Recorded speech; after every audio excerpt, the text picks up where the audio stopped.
ಮಧ್ಯಪ್ರಾಚ್ಯದಲ್ಲಿ ಯುದ್ಧ ಸಂಘರ್ಷ ತೀವ್ರಗೊಂಡಿದೆ. ಇರಾನ್ನಲ್ಲಿ ಅಮೆರಿಕ ಇಸ್ರೇಲ್ ಮಿಸೈಲ್ಗಳ ಸುರಿಮಳೆ ಆಗ್ತಾ ಇದೆ. ಯುದ್ಧದಲ್ಲಿ ನಾಗರಿಕ ವಿಮಾನದ ಮೇಲೆ ದಾಳಿ ನಡೆಸಿದೆ ಅಂತ ಇರಾನ್ ಆರೋಪ ಮಾಡಿದೆ. ಇತ್ತ ದುಬೈನ ಪ್ರವಾಸಿ ಕೇಂದ್ರದ ಬಳಿಯಲ್ಲಿ ಭಾರೀ ಪ್ರಮಾಣದ ದಾಳಿಯಾಗಿದೆ. ಇರಾನ್ ಮಿಸೈಲ್ ದಾಳಿ ನಡೆಸಿದೆ. ಇನ್ನು ದುಬೈನಲ್ಲಿರುವಂತಹ ಅಮೆರಿಕ ರಾಯಭಾರ ಕಚೇರಿ ಬಳಿಯಲ್ಲಿ ಬೆಂಕಿ ಕಾಣಿಸಿಕೊಂಡಿದೆ. ಬೆಂಕಿಯಿಂದಾಗಿ ದಟ್ಟ ಹೊಗೆ ಸ್ಥಳದಲ್ಲಿ ಆವರಿಸಿತ್ತು. ಕೂಡಲೇ ಸ್ಥಳಕ್ಕೆ ದೌಡಾಯಿಸಿದ ಅಗ್ನಿಶಾಮಕ ಸಿಬ್ಬಂದಿ ಬೆಂಕಿಯನ್ನು ನಂದಿಸಿದೆ. ಇನ್ನು ಯಾವುದೇ ಸಾವು ನೋವಿನ ಬಗ್ಗೆ ವರದಿಯಾಗಿಲ್ಲ. ಇರಾನ್ನ ಗುಪ್ತ ಪರಮಾಣು ಸ್ಥಾವರದ ಮೇಲೆ ನಾವು ದಾಳಿ ಮಾಡಿದೀವಿ ಅಂತ ಇಸ್ರೇಲ್ ಹೇಳಿದೆ. ಎಕ್ಸ್ನಲ್ಲಿ ಈ ಬಗ್ಗೆ ಇಸ್ರೇಲ್ ಡಿಫೆನ್ಸ್ ಫೋರ್ಸ್ ಪೋಸ್ಟ್ ಮಾಡಿದ್ದು, ಟೆಹರಾನ್ನ ಮಿನ್ಜಾದೇಹಿ ಎಂಬ ಪ್ರದೇಶದಲ್ಲಿ ಇರಾನ್ ಗುಪ್ತವಾಗಿ ಪರಮಾಣು ಪರೀಕ್ಷೆ ನಡೆಸ್ತಾ ಇತ್ತು. ಆ ಕೇಂದ್ರದ ಮೇಲೆ ನಾವು ದಾಳಿ ಮಾಡಿದೀವಿ. ಪರಮಾಣು ಪರೀಕ್ಷೆ ನಡೆಸ್ತಾ ಇದ್ದ ವಿಜ್ಞಾನಿಗಳು ದಾಳಿಯಲ್ಲಿ ಹತರಾಗಿದ್ದಾರೆ ಅಂತ ಇಸ್ರೇಲ್ ಹೇಳಿದೆ. ಮತ್ತೊಂದು ಕಡೆ ಇಸ್ರೇಲ್ ಮೇಲೆ ಇರಾನ್ ದಾಳಿಯನ್ನ ತೀವ್ರಗೊಳಿಸಿದೆ. ಕ್ಷಿಪಣಿಗಳ ಮೂಲಕ ಇಸ್ರೇಲ್ ಮೇಲೆ ಇರಾನ್ ದಾಳಿ ಮಾಡಿದೆ. ಟೆಲ್ ಅವೀವ್, ಜೆರುಸಲೇಂ ಮೇಲೆ ಇರಾನ್ ದಾಳಿ ಮಾಡಿದೆ. ಜೆರುಸಲೇಂನ ಹಲವೆಡೆ ಕ್ಷಿಪಣಿಗಳ ಅವಶೇಷ ಬಿದ್ದಿದೆ. ಇನ್ನು ಸಾವು ನೋವಿನ ಕುರಿತು ಮಾಹಿತಿ ಸಿಕ್ಕಿಲ್ಲ. ಲೆಬನಾನ್ನಲ್ಲಿರುವ ಇರಾನ್ ಅಧಿಕಾರಿಗಳು 24 ಗಂಟೆಯೊಳಗೆ ಲೆಬನಾನ್ ಬಿಟ್ಟು ತೆರಳಬೇಕು ಅಂತ ಇಸ್ರೇಲ್ ವಾರ್ನ್ ಮಾಡಿದೆ. 24 ಗಂಟೆಯೊಳಗೆ ಲೆಬನಾನ್ನಲ್ಲಿರುವ ಅಧಿಕಾರಿಗಳು ಅಲ್ಲಿಂದ ತೆರಳದೇ ಇದ್ರೆ ನಾವು ದಾಳಿ ಮಾಡ್ತೀವಿ ಅನ್ನೋದಾಗಿ ಇಸ್ರೇಲ್ ಕಟ್ಟು ಎಚ್ಚರಿಕೆ ಕೊಟ್ಟಿದ್ದು ಮತ್ತಷ್ಟು ಯುದ್ಧದ ಭೀತಿ ಹೆಚ್ಚಾಗಿದೆ. ಪ್ರವಾಸಕ್ಕೆ ಅಂತ ಹೋಗಿ ದುಬೈನಲ್ಲಿ ಸಿಲುಕಿದ ಬೆಂಗಳೂರಿನ ನವದಂಪತಿ ತವರಿಗೆ ವಾಪಸ್ಸಾಗಿದ್ದಾರೆ. ರಕ್ಷಿತಾ ಹಾಗೂ ಶ್ರೀಶಾ ಸುರಕ್ಷಿತವಾಗಿ ಬೆಂಗಳೂರಿಗೆ ವಾಪಸ್ಸಾಗಿದ್ದಾರೆ. ಕೆಂಪೇಗೌಡ ಅಂತಾರಾಷ್ಟ್ರೀಯ ವಿಮಾನ ನಿಲ್ದಾಣದಲ್ಲಿ ನವದಂಪತಿ ಮಾತನಾಡಿ, ದೇಶಕ್ಕೆ ಬಂದಿದ್ದು ಬಹಳ ಸಂತೋಷವಾಯಿತು. ದುಬೈನಲ್ಲಿ ಬಹಳ ಸೇಫ್ಟಿ ಇದೆ, ಅಲ್ಲಿ ನಮಗೇನು ಸಮಸ್ಯೆ ಆಗಿಲ್ಲ ಅಂತ ಸಂತಸ ವ್ಯಕ್ತಪಡಿಸಿದ್ದಾರೆ. ಎಮಿರೇಟ್ಸ್ ವಿಮಾನ EK8566 ವಿಮಾನದಲ್ಲಿ ಮತ್ತೊಂದು ತಂಡ ರಿಟರ್ನ್ ಆಗಿದೆ. 200ಕ್ಕೂ ಹೆಚ್ಚು ಪ್ರಯಾಣಿಕರು ಭಾರತಕ್ಕೆ ವಾಪಸ್ಸಾಗಿದ್ದಾರೆ. ದುಬೈನಲ್ಲಾದ ಕರಾಳತೆಯನ್ನ ಕನ್ನಡಿಗರು ಬೆಚ್ಚಿಟ್ಟಿದ್ದಾರೆ. ಭಾಳ ಖುಷಿ ಅನಿಸ್ತಾ ಇದೆ. ಫ್ಯಾಮಿಲಿಗೆ ಮೀಟ್ ಆಗಿದ್ದು, ಲ್ಯಾಂಡ್ ಅದು ಸೇಫ್ಟಿ, ಭಾಳ ಸೇಫ್ಟಿ ಇದೆ. ಎಲ್ಲ ಚೆನ್ನಾಗಿ ಎಮಿರೇಟ್ಸ್ ಎಲ್ಲ ಚೆನ್ನಾಗಿ ಅಕೊಮಡೇಷನ್ ಮಾಡಿದ್ದಾರೆ. ಇವಾಗ ರೀಸೆಂಟ್ಲಿ ಮದುವೆ ಆಯಿತು, 1-2 weeks ಬ್ಯಾಕ್. ಅದಕ್ಕೆ ಸ್ವಲ್ಪ ಎಲ್ಲ ಫ್ಯಾಮಿಲೀಸ್ ಟೆನ್ಸ್ಡ್ ಇತ್ತು. ಬಟ್ ಇವಾಗ ಸೇಫ್ ಅದಾವೆ, ಲ್ಯಾಂಡ್ ಸೇಫ್ ಆಯಿತು. ಸ್ವಲ್ಪ ಟೆನ್ಸ್ ಇದೆ ಅಲ್ಲಿ, ಅಂದ್ರೆ ಅದು ಡ್ರೋನ್ ಸೌಂಡ್ಸ್ ಬರ್ತಾವೆ, ಮಿಸೈಲ್ಸ್ ಇಂಟರ್ಸೆಪ್ಟ್ ಆಗ್ಯಾವ, ಅದು ಸೌಂಡ್ಸ್ ಬರ್ತಾವೆ. ಬಟ್ ಇನ್ವಾಲ್ವ್ಮೆಂಟ್ ಎಲ್ಲ ಸೇಫ್ ಇದೆ. ಅಂದ್ರೆ ಅದು ಮಿಸೈಲ್ಸ್ ಎಲ್ಲ ಬೀಚ್ ಸೈಡ್ ಕಡೆ ಮತ್ತು ಔಟ್ಸ್ಕರ್ಟ್ಸ್ ಕಡೆ ಅದಾವೆ. ಇಲ್ಲಿ ಮೇನ್ ಸಿಟಿದಾಗ ಏನು ತೊಂದರೆ ಇಲ್ಲ. ಏನೋ ಬೈ ಲಕ್ ನಮಗೆ ಫ್ಲೈಟ್ ಟಿಕೆಟ್ ಎಲ್ಲ ಬುಕ್ ಆಗಿದ್ದು. ಇನ್ನೂ ಜೊತೆ ಹೋದ 2-3 ಸ್ಟೂಡೆಂಟ್ಸ್ಗೆ ಏನಂದರೆ ಅದನ್ನು ಎಕ್ಸ್ಪ್ಲೈನ್ ಮಾಡೋಕ್ಕಾಗಲ್ಲ ಸರ್, ತುಂಬ ಕಷ್ಟ ಆಯಿತು. ಆದರೂ ನಾವು ಫೋನ್ ಕಾಂಟ್ಯಾಕ್ಟಲ್ಲಿ ಇರ್ತಾಯಿದ್ವಿ. ಏನಂದ್ರೆ ಆ ಸೌಂಡ್ಸು ಅವೆಲ್ಲ ಬರ್ತಾಯಿದ್ದಂತೂ ಆ ಒಂದು ಇದಕ್ಕೆ ನಮಗೆ ಭಯ ಆಗ್ತಾಯಿತ್ತು. ಇಲ್ಲ ಏನಿಲ್ಲ, ಆರಾಮಾಗಿರಿ. ಬರೀ ವೈಬ್ರೇಷನ್ಸ್ ಆದ್ಬಿಟ್ರೆ ಬೇರೆ ಏನಿಲ್ಲ. ಮಿಕ್ಕಿದ್ದು ಯಾರು ಸ್ಟೂಡೆಂಟ್ಸ್ ಅಲ್ಲಿ ಓದ್ತಾ ಇದ್ದಾರೆ ಅದೆಲ್ಲ ಏನು ಭಯನೂ ಇಲ್ಲ. ಲೈಟ್ಸ್ ಓಪನ್ ಆಗಿದ್ದ ತಕ್ಷಣ ಕರ್ಸ್ಕೊಂಡ್ಬಿಡಕ್ಕೆ ಬಂದ್ಬಿಡಕ್ಕೆ ಹೇಳ್ಬೇಕು. ಇವಾಗ ಕಣ್ಣಾರೆ ನೋಡಿದ್ರೆ ಸರ್, ನಮ್ಮ ರೂಮಿಂದ ಆಲ್ಮೋಸ್ಟ್ ನಮಗೆ ದೊಡ್ಡದೊಂದು ಹೊಗೆ ಕಾಣಿಸ್ತಾ ಇತ್ತು. ತುಂಬ ದೊಡ್ಡ ಬ್ಲಾಸ್ಟ್ ಆಗಿರೋ ಥರ ಹೊಗೆ ಕಾಣಿಸ್ತಿತ್ತು. ಅದನ್ನ ರೆಕಾರ್ಡ್ ಮಾಡಿದ್ದೆ ಮೊಬೈಲಲ್ಲಿ. ಆಮೇಲೆ ಒನ್ ಡೇ ನಮ್ಮ ರೂಮ್ ಹತ್ರನೇ ಎಲ್ಲೋ ಬ್ಲಾಸ್ಟ್ ಆಯಿತು. ರೂಮ್ ಸ್ವಲ್ಪ ವೈಬ್ರೇಟ್ ಆಗುತ್ತಲ್ಲ, ಆ ಥರ ವೈಬ್ರೇಟ್ ಕೂಡ ಆಯಿತು. ಸೌಂಡ್ ಅಂತೂ ನೆಕ್ಸ್ಟ್ ಲೆವೆಲ್ ಇತ್ತು. ಆ ಟೈಮಲ್ಲಿ ನಿಮಗೆ ಹೇಗೆ ಅನಿಸುತ್ತೆ? ತುಂಬ ಭಯ ಇತ್ತು ಸರ್. ನಾವು ಅಲ್ಲಿ ನಮ್ಮದು ವ್ಯೂ ಚೆನ್ನಾಗಿತ್ತು ರೂಮ್ದು, ಓಕೆ ಅಪಾರ್ಟ್ಮೆಂಟ್ದು. ಸೊ ವ್ಯೂ ತಕೊಂಡು ಆಚೆ ಕೂತಿದ್ವಿ ನಾವು, ಹೊರಗಡೆ ಹೋಗಿರ್ಲಿಲ್ಲ. ಸೊ ಅದೇನು ಸೌಂಡ್ ಆಯಿತು ಎಲ್ಲ ಕ್ಲೋಸ್ ಮಾಡಿ ಆಚೆ ಬಂದು ಕೂತ್ಕೊಂಡ್ಬಿಟ್ವಿ. ಅದು ತುಂಬ ಕಷ್ಟ ಆಗಿತ್ತು ಸರ್. ಅದು ಹೆವಿ ಭಯ ಪಟ್ಟಿದ್ವಿ ನಾವು. ಆ್ಯಕ್ಚುಲಿ ಅವತ್ತು ನಾವು ಆಚೆ ಹೋಗ್ಬೇಕಂತ ಪ್ಲಾನ್ ಮಾಡಿದ್ವಿ. ಅದೇನು ಇದಾಯ್ತಲ್ಲ ಅಟ್ಯಾಕು, ನಾವು ಏನು ಬೇಡ ಸುಮ್ಮನೆ ಮನೇಲಿರುವಂಥ ಮನೇಲಿದ್ವಿ. ಎಲ್ಲ ಕಂಡೀಷನ್ ನಮಗೆ ಚೆನ್ನಾಗಿ, ನಮ್ಮ ಕನ್ನಡದೇ ಒಂದು ಸಂಘ ಇತ್ತು, ಎಲ್ಲರೂ ಚೆನ್ನಾಗಿ ನಮಗೆ ನೋಡಿಕೊಂಡ್ರು. ಆಮೇಲೆ ನಾವೇ ಒಟ್ಟಾಗಿ ನಮ್ಮ ಇಂಡಿಯಾದವ್ರಂತ ಎಲ್ಲ ಸೇರಿಬಿಟ್ಟು ನಾವು ಟ್ರಾನ್ಸಿಟ್ನಲ್ಲಿ ಇದ್ಬಿಟ್ಟು ನಾವು ಈ ಕಡೆ ಬಂದಿದ್ವಿ. ಈಗ ಅಲ್ಲಿ ಅಂದರೆ ಕೆಲವೊಂದು ಶೆಲ್ಸು ಬರೋದು ನಮಗೆಲ್ಲ ಗೊತ್ತಾಗ್ತಾ ಇತ್ತು. ಬಟ್ ನಾವು ಅಂಡರ್ಗ್ರೌಂಡ್ನಲ್ಲಿ ಇದ್ವಿ. ಟ್ರಾನ್ಸಿಟ್ನಲ್ಲಿ ನಮಗೆಲ್ಲ ಗೌರ್ಮೆಂಟ್ ಚೆನ್ನಾಗಿ ಇದು ಮಾಡಿದರು. ಹಾಗಾಗಿ ನಮಗೆ ಅಷ್ಟೇನು ಅನಿಸಲಿಲ್ಲ, ಭಯ ಭೀತಿ ಇದ್ವಿ. ಆ ದೂರದಿಂದ ನಮಗೆ ಒಂಥರ ಆ ಬಿದ್ದ ಹೊಗೆ ಬರೋದು ಅವನ್ನೆಲ್ಲ ನಾವು ನೋಡಿದ್ವಿ, ಭಯ ಆಯಿತು. ಬಟ್ ನಮ್ಗೆ ಆಮೇಲೆ ಗೊತ್ತಾಯ್ತು ಒಂದು 2 ಕಿಲೋಮೀಟರ್ ದೂರ ಇದೆ ಅಂತ. ಇಂಡಿಯನ್ ಗೌರ್ಮೆಂಟ್ ಎಂಬಸಿ ಒಳ್ಳೆ ಕೆಲಸ ಮಾಡ್ತು, ನಮಗೆಲ್ಲ ಹೆಲ್ಪ್ ಮಾಡಿ. ಇರಾನ್ ನಾಯಕ ಖಮೇನಿ ಹತ್ಯೆ ಹಿನ್ನೆಲೆ ಚಿತ್ರದುರ್ಗದಲ್ಲಿ ಖಮೇನಿ ಭಾವಚಿತ್ರ ಇರೋ ಫ್ಲೆಕ್ಸ್ ಅಳವಡಿಸಲಾಗಿದೆ. ಚಿತ್ರದುರ್ಗದ ನಗರಸಭೆ ಹಿಂಭಾಗದ ರಸ್ತೆಯಲ್ಲಿ ಅಭಿಮಾನಿಗಳು ಖಮೇನಿ ಫ್ಲೆಕ್ಸ್ ಹಾಕಿದ್ದಾರೆ. ಅದರಲ್ಲಿ ಸಿಂಹದ ಫೋಟೋ ಹಾಗೂ ಖಮೇನಿ ಭಾವಚಿತ್ರ ಇದ್ದು, ನಾವು ಶರಣಾಗಲ್ಲ, ಗೆಲ್ತೀವಿ ಅಥವಾ ಸೋಲ್ತೀವಿ ಅಂತ ಸ್ಲೋಗನ್ ಬರೆಯಲಾಗಿದೆ. ಇರಾನ್, ಅಮೆರಿಕ, ಇಸ್ರೇಲ್ ನಡುವಿನ ಯುದ್ಧ ಮುಂದುವರೆದಿದೆ. ಬಳ್ಳಾರಿಯ 35 ಜನ ಸೇರಿದಂತೆ 50 ಕನ್ನಡಿಗರು ದುಬೈನಲ್ಲಿ ಸಿಲುಕಿಕೊಂಡಿದ್ದು ಭಾರತಕ್ಕೆ ವಾಪಸ್ ಆಗದೆ ಪರದಾಡ್ತಾ ಇದ್ದಾರೆ. ಬಹುತೇಕ 70 ವರ್ಷದ ಮೇಲ್ಪಟ್ಟವರೇ ಇರೋದ್ರಿಂದ ಆತಂಕಗೊಂಡಿದ್ದು, ನಮ್ಮನ್ನ ಕೂಡಲೇ ಭಾರತಕ್ಕೆ ಕರೆಸಿಕೊಳ್ಳಿ ಅಂತ ರಾಜ್ಯ ಹಾಗೂ ಕೇಂದ್ರ ಸರ್ಕಾರಕ್ಕೆ ಕನ್ನಡಿಗರು ಮನವಿ ಮಾಡ್ತಾ ಇದ್ದಾರೆ. 80 ವರ್ಷಕ್ಕಿಂತ ಮೇಲ್ಪಟ್ಟವರು 3 ರಿಂದ 4 ಜನರಲ್ಲಿ ಒಬ್ಬರು ಅನಾರೋಗ್ಯಕ್ಕೆ ತುತ್ತಾಗಿ ಆಸ್ಪತ್ರೆಗೆ ದಾಖಲಾಗಿದ್ದು ಮತ್ತಷ್ಟು ಆತಂಕದಲ್ಲಿದ್ದಾರೆ. ಇನ್ನು ಬಳ್ಳಾರಿ ನಗರ ಶಾಸಕ ಭರತ್ ರೆಡ್ಡಿ ಕೂಡ ಸಂಪರ್ಕ ಮಾಡಿ ಸಹಾಯ ಮಾಡಿದ್ದಾರೆ. ಫೋನ್ ಟ್ಯಾಪಿಂಗ್ ಎಂದಿದ್ದ ಕೇಂದ್ರ ಸಚಿವ ಎಚ್ ಡಿ ಕುಮಾರಸ್ವಾಮಿಗೆ ಸಿಎಂ ಸಿದ್ದರಾಮಯ್ಯ ಕೌಂಟರ್ ಕೊಟ್ಟಿದ್ದಾರೆ. ಎಕ್ಸ್ನಲ್ಲಿ ಸರಣಿ ಪೋಸ್ಟ್ ಮೂಲಕ ಎಚ್ಡಿಕೆಗೆ ಸಿಎಂ ಸಿದ್ದರಾಮಯ್ಯ ತಿರುಗೇಟು ಕೊಟ್ಟಿದ್ದಾರೆ. ನಮ್ಮಲ್ಲಿರೋದು ಕಾಂಗ್ರೆಸ್ ಪಕ್ಷದ ಬಣ ಮಾತ್ರ. ನಿರ್ಮಲಾನಂದ ಶ್ರೀಗಳ ಫೋನ್ ಕದ್ದಾಲಿಸಿದ ಕುಖ್ಯಾತಿ ಎಚ್ಡಿಕೆ ಅವರದ್ದು. ಒಬ್ಬರಲ್ಲ 7 ಸ್ವಾಮೀಜಿಗಳ ಫೋನ್ ಕದ್ದು ಆಲಿಸಲಾಗಿತ್ತು ಅಂತ ಸಿಬಿಐ ಹೇಳಿದೆ. ನಂಬಿಕೆಗೆ ತಾನು ಅರ್ಹ ಅಲ್ಲ ಅಂತ ಸಾಬೀತು ಮಾಡಿರುವ ಕುಮಾರಸ್ವಾಮಿ ಅವರನ್ನ ಬಿಜೆಪಿಯವರು ಸುಮ್ಮನೆ ಬಿಡ್ತಾರಾ? ತಮ್ಮ ಕುತಂತ್ರ ಬುದ್ಧಿಯಿಂದಲೇ ದೇವೇಗೌಡರು ಪ್ರಧಾನಿ ಹುದ್ದೆ ಕಳ್ಕೊಂಡಿರೋದು. ಎಚ್ಡಿಕೆಗೆ ಫೋನ್ ಕದ್ದಾಲಿಕೆಯ ಪಾಠವನ್ನ ದೇವೇಗೌಡರೇ ಕೊಟ್ಟಿರಬಹುದು ಅಂತ ತಿರುಗೇಟು ಕೊಟ್ಟಿದ್ದಾರೆ. ಕಾಂಗ್ರೆಸ್ನಲ್ಲಿ ಕುರ್ಚಿ ಕಚ್ಚಾಟ ಮುಂದುವರೆದಿದೆ. ಬಜೆಟ್ ಬಳಿಕ ಪವರ್ ಶೇರಿಂಗ್ ಗೊಂದಲ ಇತ್ಯರ್ಥ ಆಗುತ್ತಾ ಅನ್ನೋ ನಿರೀಕ್ಷೆ ಇದೆ. ಡಿಸಿಎಂ ಡಿಕೆ ಶಿವಕುಮಾರ್ ಅವರೇ ತಮ್ಮ ಬೆಂಬಲಿಗರಿಗೆ ದೆಹಲಿ ಯಾತ್ರೆ ಬೇಡ ಅಂತ ಹೇಳಿದಾರಂತೆ. ಹೈಕಮಾಂಡ್ ನಾಯಕರು ಭರವಸೆ ಕೊಟ್ಟಿದ್ದಾರೆ. ಮಾರ್ಚ್ 31ರ ತನಕ ಕಾದು ನೋಡಿ, ಒಳ್ಳೇದಾಗುತ್ತೆ. ಯಾರೂ ದೆಹಲಿಗೆ ಹೋಗೋದು ಬೇಡ. ನನಗೆ ಒಳ್ಳೇದಾಗಬೇಕಾದ್ರೆ ಶಾಸಕರು ಎಲ್ಲರೂ ಸುಮ್ಮನಿರಿ, ಕಾಲವೇ ಎಲ್ಲದಕ್ಕೂ ಉತ್ತರ ಕೊಡುತ್ತೆ ಅಂತ ಆಪ್ತ ಶಾಸಕರಿಗೆ ಡಿಕೆ ಶಿವಕುಮಾರ್ ಕಿವಿ ಮಾತನ್ನ ಹೇಳಿದ್ದಾರೆ. ಹೀಗಾಗಿ ಡಿಕೆ ಆಪ್ತ ಶಾಸಕರು ದೆಹಲಿ ಪ್ರವಾಸ ಕೈಬಿಟ್ಟಿದ್ದಾರೆ. ಕಾಂಗ್ರೆಸ್ನಲ್ಲಿ ಸಿಎಂ ಕುರ್ಚಿಯ ಚರ್ಚೆ ಕಾವೇರಿ ತಂದಿದೆ. ರಾಜ್ಯ ಬಜೆಟ್ ಮಂಡನೆ ಮುಗಿದ ಬಳಿಕ ಶಾಸಕರು ಹಾಗೂ ಸಚಿವರಿಗೆ ಡಿಸಿಎಂ ಡಿಕೆಶಿ ಡಿನ್ನರ್ ಆಯೋಜನೆ ಮಾಡಿದ್ದಾರೆ. ಮಾರ್ಚ್ 10ನೇ ತಾರೀಕು ಡಿನ್ನರ್ ಆಯೋಜನೆ ಮಾಡಲಾಗಿದೆ. ಡಿಕೆ ಶಿವಕುಮಾರ್ ಡಿನ್ನರ್ ಆಯೋಜನೆ ಮಾಡಿರುವುದು ತೀವ್ರ ಕುತೂಹಲಕ್ಕೆ ಕಾರಣ ಆಗಿದೆ. ವಿದೇಶ ಪ್ರವಾಸಕ್ಕೆ ತೆರಳಿದ ಕಾಂಗ್ರೆಸ್ನ ಶಾಸಕರು ಬೆಂಗಳೂರಿಗೆ ವಾಪಸ್ಸಾಗಿದ್ದಾರೆ. ನಿನ್ನೆ ರಾತ್ರಿ ಶಾಸಕರಾದ ಬಿಎಂ ನಾಗರಾಜ್, ಎಚ್ಡಿ ತಮ್ಮಯ್ಯ, ದೇವೇಂದ್ರಪ್ಪ, ಪುಟ್ಟರಂಗ ಶೆಟ್ಟಿ ಬೆಂಗಳೂರಿಗೆ ಮರಳಿ ಬಂದಿದ್ದಾರೆ. ಈ ವೇಳೆ ಮಾತನಾಡಿದಂತ ಶಾಸಕ ದೇವೇಂದ್ರಪ್ಪ ಅಧ್ಯಯನಕ್ಕೆ ತೆರಳಿದ್ವಿ ಅಂತ ಹೇಳಿದ್ದಾರೆ. ಆದರೆ ಶಾಸಕ ಬಿಎಂ ನಾಗರಾಜ್ ಅಧ್ಯಯನ ಎಲ್ಲ ಸುಳ್ಳು ಅಂತ ಹೇಳಿದ್ದಾರೆ. ಒಬ್ಬೊಬ್ಬ ಶಾಸಕರು ಒಂದೊಂದು ಹೇಳಿಕೆ ಕೊಡೋ ಮುಖೇನ ಗೊಂದಲವನ್ನ ಸೃಷ್ಟಿ ಮಾಡಿದ್ದಾರೆ. ಫ್ಯಾಮಿಲಿ ಜೊತೆ ಹೋಗಿತ್ತು, ಫ್ಯಾಮಿಲಿ ಟ್ರಿಪ್ ಹೋಗಿತ್ತು. ಎಲ್ಲ ಎಮ್ಎಲ್ಎಗಳು ಕೆಲವರು ನೋಡಿದ್ರೆ ಅಧ್ಯಯನ ಮಾಡಿದ್ರು. ಅದೆಲ್ಲ ಸುಳ್ಳು ಮಾತು, ಅಧ್ಯಯನ ಮಾಡಿಲ್ಲ, ತಪ್ಪು ಮಾಹಿತಿ. ಬಗ್ಗೆ ಯಾವುದೇ ಚರ್ಚೆ ಯಾವುದಿಲ್ಲ. ಇನ್ನೇನೇನಾಗ್ತಿತ್ತು ಡೆವಲಪ್ಮೆಂಟ್ಗಳು ಗೊತ್ತಾಗ್ತಿತ್ತು, ಗೊತ್ತಾಗ್ತಾ ಇರ್ತವೆ. ಹೆಂಗೆ ಗೊತ್ತಾಗೋದಿಲ್ಲ? ಆಯ್ತಾ? ರಸ್ತೆ ವ್ಯವಸ್ಥೆಗಳು ನೋಡಕ್ಕೆ ಹೋಗಿದ್ದು ನೋಡ್ಕೊಂಡು ಏನೇನು ಪಾಯಿಂಟ್ ನೋಟ್ ಡೌನ್ ಮಾಡಿ ಸರ್ಕಾರಕ್ಕೆ ಏನಾದರೂ ಗಮನ ಹೇಳ್ತೀನಿ. ಹೆಂಗೆ ಏನು ಮಾಡಬೇಕು, ಯಾವ ರೀತಿ ರೋಡ್ಗಳನ್ನ ಮಾಡಬೇಕು, ರಾಜಕೀಯದ ಬಗ್ಗೆ ಹೆಂಗೆ ಚರ್ಚೆ ಮಾಡಿದ್ರಿ ಸರ್? ರಾಜಕೀಯ ಇಲ್ಲಿ ಬಂದ ಮೇಲೆ ಮಾಡೋದಲ್ಲಿ ವಿಎಸ್ಎಸ್ಎನ್ ಆಡಳಿತ ಮಂಡಳಿ ನಿರ್ದೇಶಕ ಸ್ಥಾನಗಳಿಗೆ ನಡೆದ ಚುನಾವಣೆ ವೇಳೆ 2 ಗುಂಪುಗಳ ನಡುವೆ ತಳ್ಳಾಟ ನೂಕಾಟ ಆಗಿದೆ. ಚಿಕ್ಕಬಳ್ಳಾಪುರದ ಗೌರಿಬಿದನೂರು ತಾಲೂಕಿನ ಬಾದಿ ಮರಳೂರು ಗ್ರಾಮದಲ್ಲಿ ಘಟನೆ ನಡೆದಿದೆ. ಕೆಎಚ್ಪಿ ಬಣದ ಬೆಂಬಲಿಗರು ಹಾಗೂ ಕಾಂಗ್ರೆಸ್ ಪಕ್ಷದ ಬೆಂಬಲಿಗರ ನಡುವೆ ಘರ್ಷಣೆ ನಡೆದಿದೆ. ಈ ವೇಳೆ ಜನರನ್ನ ನಿಯಂತ್ರಿಸೋಕೆ ಪೊಲೀಸರು ಹರಸಾಹಸ ಪಟ್ಟಿದ್ದಾರೆ. ಚುನಾವಣೆಯಲ್ಲಿ ಕಾಂಗ್ರೆಸ್ಗೆ 5 ಹಾಗೂ ಕೆಎಚ್ಪಿ ಬಣಕ್ಕೆ 8 ಸ್ಥಾನಗಳು ಸಿಕ್ಕಿವೆ. ಹೀಗಾಗಿ ಎಣಿಕೆಯಲ್ಲೇ ತಾರತಮ್ಯ ಆಗಿದೆ ಅಂತ ಆರೋಪ ಮಾಡಿ ಕಾಂಗ್ರೆಸ್ ಕಾರ್ಯಕರ್ತರು ಗಲಾಟೆ ಮಾಡಿದ್ರು. ಈ ಬಗ್ಗೆ ಗೌರಿಬಿದನೂರು ಗ್ರಾಮಾಂತರ ಪೊಲೀಸ್ ಠಾಣೆಯಲ್ಲಿ ಪ್ರಕರಣ ದಾಖಲಾಗಿದೆ.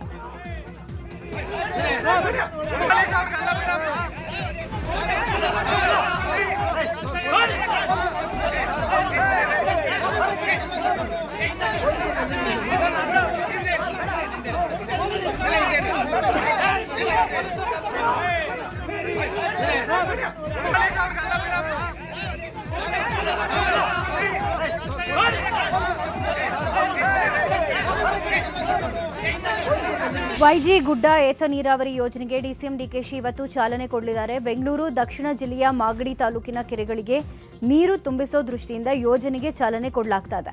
ಈ ಕಾರ್ಯಕ್ರಮದಲ್ಲಿ ಶಾಸಕ ಎಚ್ಸಿ ಬಾಲಕೃಷ್ಣ ಅಧ್ಯಕ್ಷತೆ ವಹಿಸಲಿದ್ದು, ಜಿಲ್ಲಾ ಉಸ್ತುವಾರಿ ಸಚಿವ ರಾಮಲಿಂಗಾರೆಡ್ಡಿ ಸೇರಿ ಹಲವರು ಉಪಸ್ಥಿತರಿರಲಿದ್ದಾರೆ.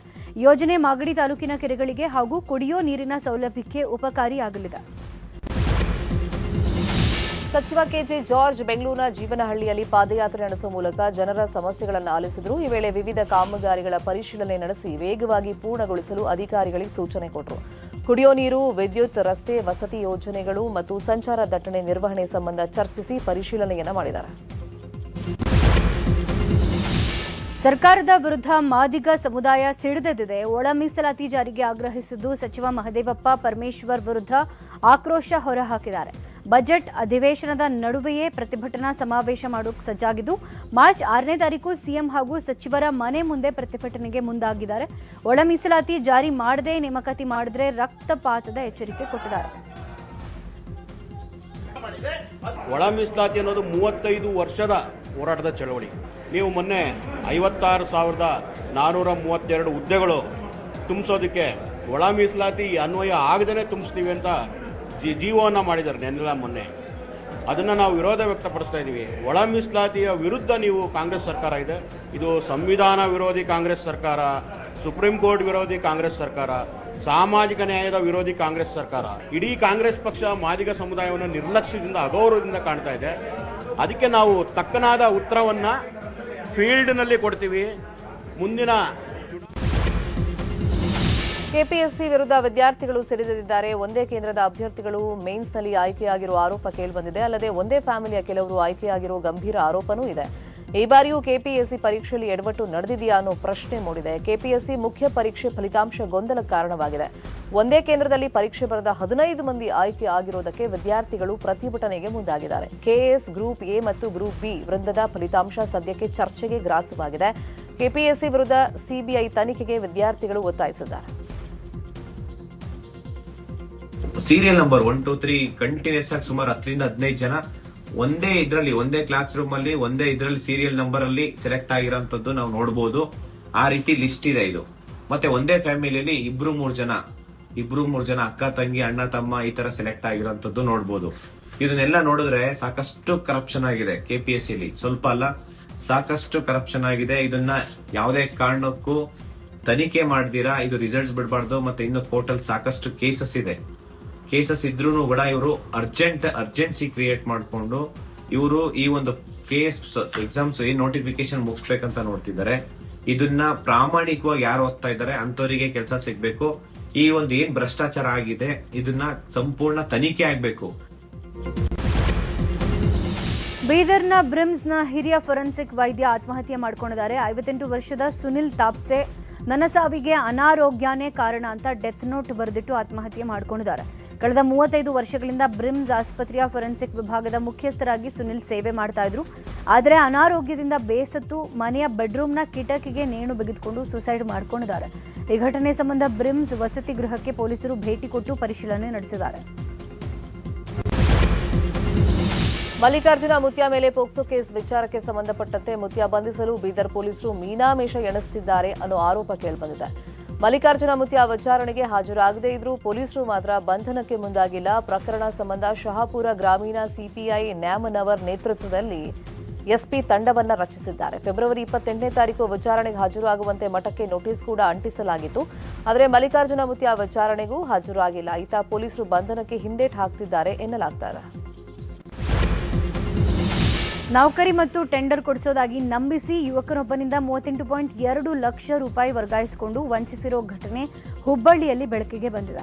ವಂಚನೆಗೊಳಗಾದ ಯುವಕನನ್ನ ಮೊಯಿನುದ್ದೀನ್ ಶೇಖ್ ಅಂತ ಗುರುತಿಸಲಾಗಿದೆ. ವಿಜಯಪುರ ಜಿಲ್ಲೆ ತಿಗಣಿ ಬಿದರಿಯ ರವಿ ಮೋಹಿತೆ ಮತ್ತು ಕರಣ್ ಅನ್ನೋರು ಮೋಸ ಮಾಡಿದ್ದಾರೆ. ಆರೋಪಿಗಳು ಮೈಕ್ರೋ ಲ್ಯಾಂಡ್ ಕಂಪನಿಯಲ್ಲಿ ನೌಕರಿ ಮತ್ತು ಟೆಂಡರ್ ಕೊಡಿಸೋದಾಗಿ ನಂಬಿಸಿದ್ರು. ಈ ಕುರಿತು ಕೇಶವಾಪುರ ಠಾಣೆಯಲ್ಲಿ ದೂರು ದಾಖಲಾಗಿದೆ. ನಿವಿಯಾಸೆಗೆ 900 ವರ್ಷ ಇತಿಹಾಸವಿರುವಂತಹ ದೇವಸ್ಥಾನದ ಕೆಳಗೆ ಕಿಡಿಗೇಡಿಗಳು ಗುಂಡಿಯನ್ನು ಅಗೆದಿದ್ದಾರಂತೆ. ಬೆಂಗಳೂರಿನ ಎಚ್ಎಸ್ಆರ್ ಲೇಔಟ್ ಠಾಣೆ ವ್ಯಾಪ್ತಿಯ ಎಳ್ಳುಕುಂಟೆ ಬಳಿಯಲ್ಲಿ ಘಟನೆ ನಡೆದಿದೆ. ಬಸವೇಶ್ವರ ದೇಗುಲದ ಬದಿಯಲ್ಲಿರುವಂತಹ ಮನೆ ಮಾಲೀಕರು ಅಪಾರ್ಟ್ಮೆಂಟ್ನ ಕಾಂಪೌಂಡ್ ಬಳಿ ಅಗೆದಿದ್ದಾರೆ ಎನ್ನಲಾಗಿದೆ. 5 ಅಡಿಗೂ ಅಧಿಕ ಅಗೆದು ಪೂಜೆ ಮಾಡಿರುವುದು ಗೊತ್ತಾಗಿದೆ.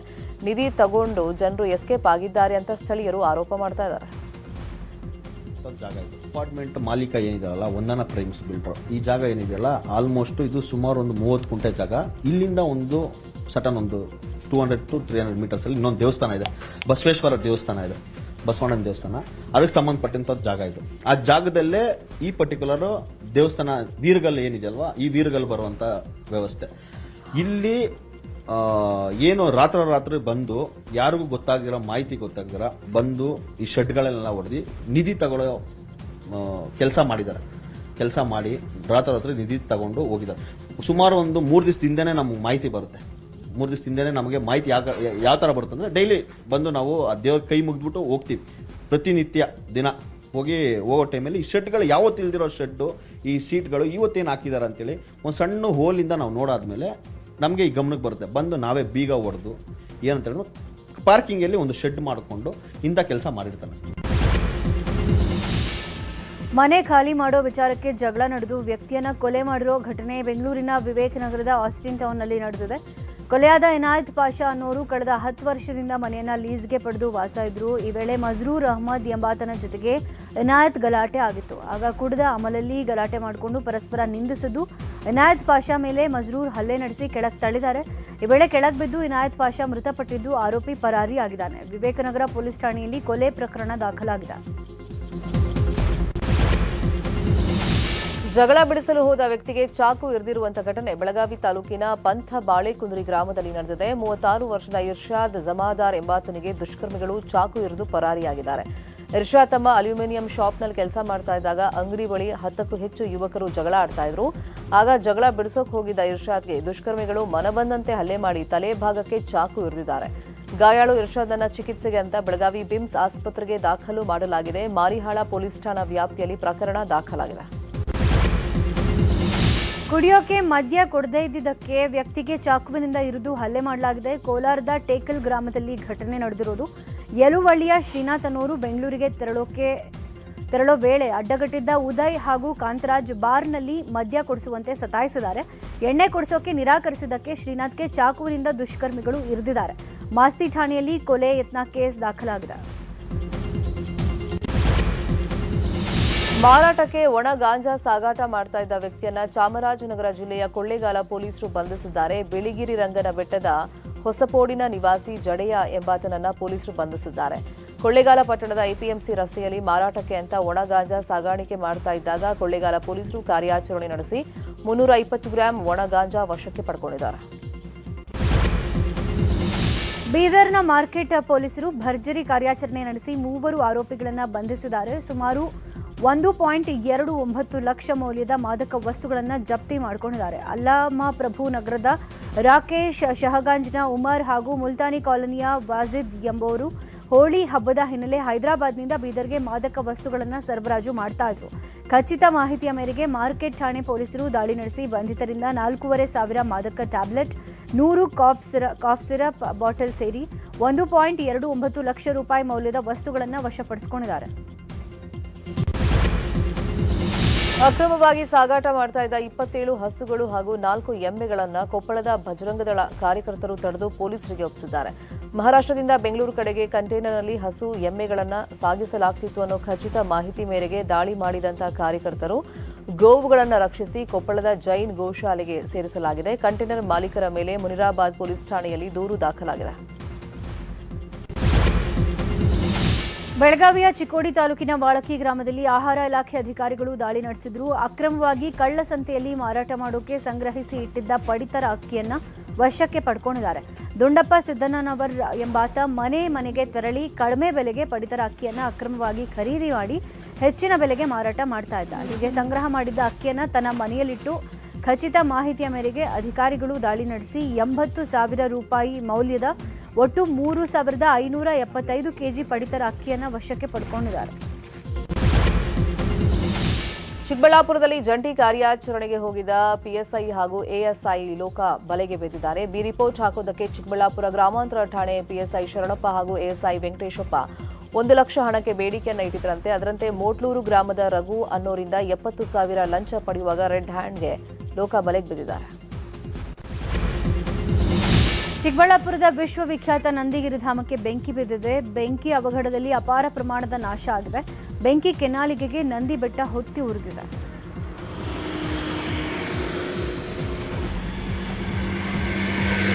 ಇತ್ತ ಚಿತ್ರದುರ್ಗದ ಚಳ್ಳಕೆರೆ ಹೊರವಲಯದ ಡಾಬಾದಲ್ಲೂ ಆಕಸ್ಮಿಕ ಬೆಂಕಿ ಕಾಣಿಸಿಕೊಂಡಿದೆ. ಬೆಂಕಿಯ ಕೆನ್ನಾಲಿಗೆಗೆ 5 ಗುಡಿಸಲು ಸಂಪೂರ್ಣ ಭಸ್ಮ ಆಗಿದೆ. ಚಳ್ಳಕೆರೆ ಹಿರಿಯೂರು ರಸ್ತೆಯಲ್ಲಿರೋ ನಿಸರ್ಗ ಡಾಬಾದಲ್ಲಿ ಅಗ್ನಿ ಅವಘಡ ನಡೆದಿರುವುದು. ಅದೃಷ್ಟವಶಾತ್ ಯಾವುದೇ ಪ್ರಾಣಾಪಾಯ ಸಂಭವಿಸಿಲ್ಲ. ಕೇತುಗ್ರಸ್ತ ಚಂದ್ರಗ್ರಹಣದ ದಿನವೇ ಶ್ರೀ ತೋಪಿ ರಂಗನಾಥ ಸ್ವಾಮಿ ರಥೋತ್ಸವ ಅದ್ದೂರಿಯಾಗಿ ಜರುಗಿದೆ. ತುಮಕೂರು ಗ್ರಾಮಾಂತರದ ಸೋಪನಹಳ್ಳಿಯ ಇತಿಹಾಸ ಪ್ರಸಿದ್ಧ ಪುರಾತನ ಕಾಲದ ಶ್ರೀ ತೋಪಿ ರಂಗನಾಥ ಸ್ವಾಮಿಯ ಜಾತ್ರಾ ಮಹೋತ್ಸವ ನಡೆಯಿತು. 5 ದಿನಗಳ ಕಾಲ ನಡೆಯುವಂತಹ ಜಾತ್ರೆಯಲ್ಲಿ ನಡೆದ ಬ್ರಹ್ಮ ರಥೋತ್ಸವದಲ್ಲಿ ಸಾವಿರಾರು ಭಕ್ತರು ಭಾಗಿಯಾಗಿ ರಥ ಎಳೆಯುವ ಮೂಲಕ ದೇವರ ಕೃಪೆಗೆ ಪಾತ್ರರಾದರು. ಇವತ್ತು ಕೊಪ್ಪಳದ ತಾಲೂಕಾ ಕ್ರೀಡಾಂಗಣದಲ್ಲಿ ಅದ್ಧೂರಿ ಹೋಲಿ ಆಚರಣೆ ನಡೀತಾ ಇದೆ. ಸಂಸದ ರಾಜಶೇಖರ್ ಹಿಟ್ನಾಳ್ ಅಧ್ಯಕ್ಷತೆ ಜಿಲ್ಲಾ ಅಥ್ಲೆಟಿಕ್ಸ್ ಅಸೋಸಿಯೇಷನ್ನಿಂದ 2ನೇ ಬಾರಿ ಹೋಲಿ ಆಚರಣೆ ನಡೀತಾ ಇದೆ. ಸುಮಾರು 25,000 ಜನ ಭಾಗಿಯಾಗಲಿದ್ದಾರೆ. ಮಹಿಳೆಯರು ಹಾಗೂ ಪುರುಷರಿಗೆ ಪ್ರತ್ಯೇಕ ಬಣ್ಣ ಆಡೋಕೆ ಹಾಗೂ ರೇನ್ ಡ್ಯಾನ್ಸ್ ಮಾಡೋಕೆ ಸ್ಥಳ ನಿಗದಿ ಮಾಡಲಾಗಿದೆ. ಹೋಲಿ ಆಚರಣೆಗೆ ಆರ್ಗ್ಯಾನಿಕ್ ಬಣ್ಣ ಹಾಗೂ ಟಿಫಿನ್ ವ್ಯವಸ್ಥೆ ಕೂಡ ಇದೆ. ಇವತ್ತು ಎಲ್ಲ ಕಡೆ ಹೋಲಿ ಹಬ್ಬದ ಕಳೆಗಟ್ಟಿದ್ದು ಈಗಾಗಲೇ ಹೋಲಿ ಆಚರಣೆಗೆ ಸಿದ್ಧತೆ ನಡೆದಿದೆ. ಧಾರವಾಡದಲ್ಲಿ ಹೋಳಿ ಹಬ್ಬದ ಪ್ರಯುಕ್ತ ನಗರಾದ್ಯಂತ ಪೊಲೀಸ್ ಬಿಗಿ ಬಂದೋಬಸ್ತ್ ಮಾಡಲಾಗಿದೆ. ಹುಬ್ಬಳ್ಳಿ ಧಾರವಾಡ ನಗರ ಪೊಲೀಸ್ ಕಮಿಷನರೇಟ್ ವ್ಯಾಪ್ತಿಯ ಸಿಬ್ಬಂದಿಯಿಂದ ಭದ್ರತೆ ಕೊಡಲಾಗಿದೆ. ಯಾವುದೇ ಅಹಿತಕರ ಘಟನೆ ನಡೆಯದಂತೆ ನಗರದ ಪ್ರಮುಖ ರಸ್ತೆಗಳಲ್ಲಿ ಪೊಲೀಸ್ ರೂಟ್ ಮಾರ್ಚ್ ನಡೆಸಲಾಗಿದೆ. ನಗರ ಡಿಸಿಪಿ ರವೀಶ್ ನೇತೃತ್ವದಲ್ಲಿ ಪೊಲೀಸ್ ಸಿಬ್ಬಂದಿ ಜೊತೆಗೆ RAF ಸಿಬ್ಬಂದಿಯಿಂದ ಪೊಲೀಸರ ಪಥ ಸಂಚಲನ ನಡೆದಿದೆ. ಗದಗ ಜಿಲ್ಲೆಯಲ್ಲಿ ರತಿ ಮನ್ಮಥರನ್ನ ಶೃಂಗಾರ ಮಾಡಿ ಅದ್ಧೂರಿ ಮೆರವಣಿಗೆ ಮಾಡಿ ಶ್ರೀ ಗಂಜಿ ಬಸವೇಶ್ವರ ದೇವಸ್ಥಾನದಲ್ಲಿ ಪ್ರತಿಷ್ಠಾಪಿಸಲಾಗಿದೆ. ಹನುಮನ ಗರಡಿಯ ಬಳಿಯ ಮಾಲಪ್ಪ ಕಮ್ಮಾರ್ ಮನೆಯಿಂದ ಹೊಸದಾಗಿ ಬಣ್ಣ ಬಳಿದು ರತಿ ಮನ್ಮಥರಿಗೆ ಶೃಂಗಾರ ಮಾಡಿ ಅದ್ಧೂರಿ ಮೆರವಣಿಗೆಯನ್ನ ಮಾಡಲಾಗಿದೆ.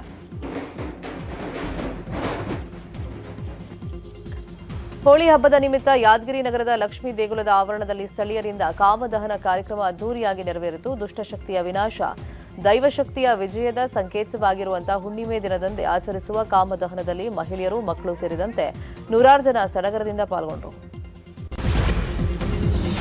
ಚಿನ್ನಸ್ವಾಮಿ ಸ್ಟೇಡಿಯಂ ಬಳಿ ನಡೆದ ಕಾಲ್ತುಳಿತ ಪ್ರಕರಣದ FIR ರದ್ದು ಕೋರಿ RCB, KSCA, DNA ಸಲ್ಲಿಸಿರುವ ಅರ್ಜಿ ವಿಚಾರಣೆಯನ್ನು ಹೈಕೋರ್ಟ್ ನಡೆಸಿತು.